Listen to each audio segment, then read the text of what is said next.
Good morning mga ka-detective. Magpapalit tayo ngayon ng battery na tong ating Wigo. Itong NS40 42B20L na may 335 na CCA. Yan.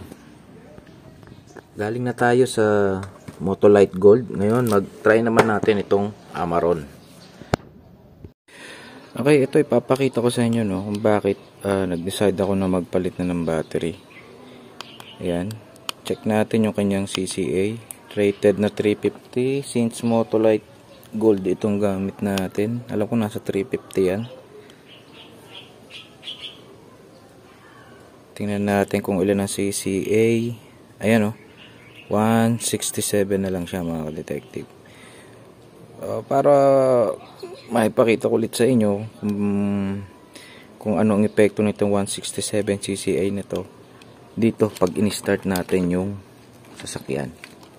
Ayan, huwag nating putulin. Ayan, pag in-start natin yan, ayan,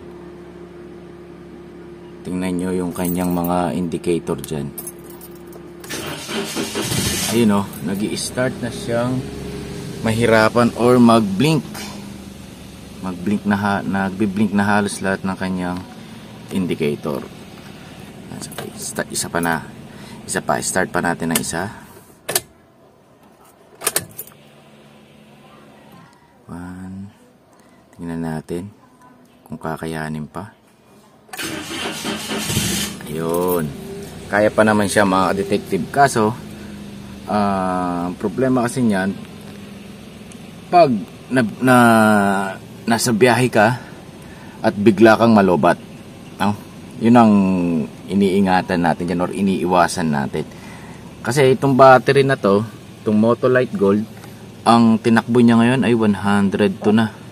Ang alam ko kasi bago mapalitan yan ay ito lang ang niya nasa 50 plus lang. Ayan, 50 plus ang kanyang tinakbo, pero ngayon ay 102 na.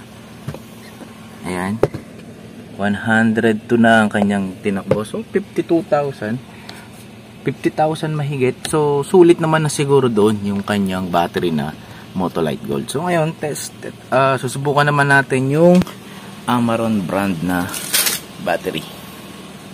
Okay, so ito pinalitan na natin. Lagay natin ngayon itong bagong battery.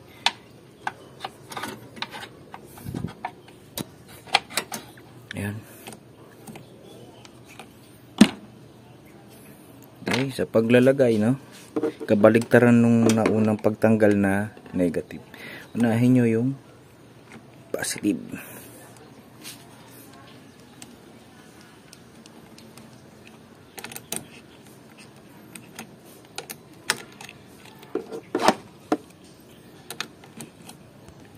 Okay, next natin yung negative.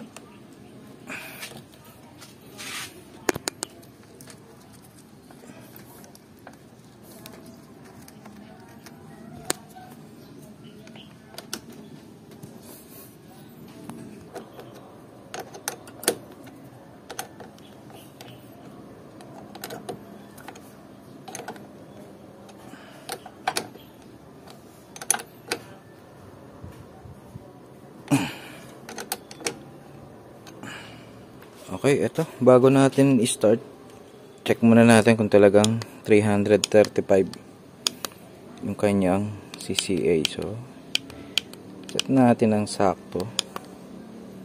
335.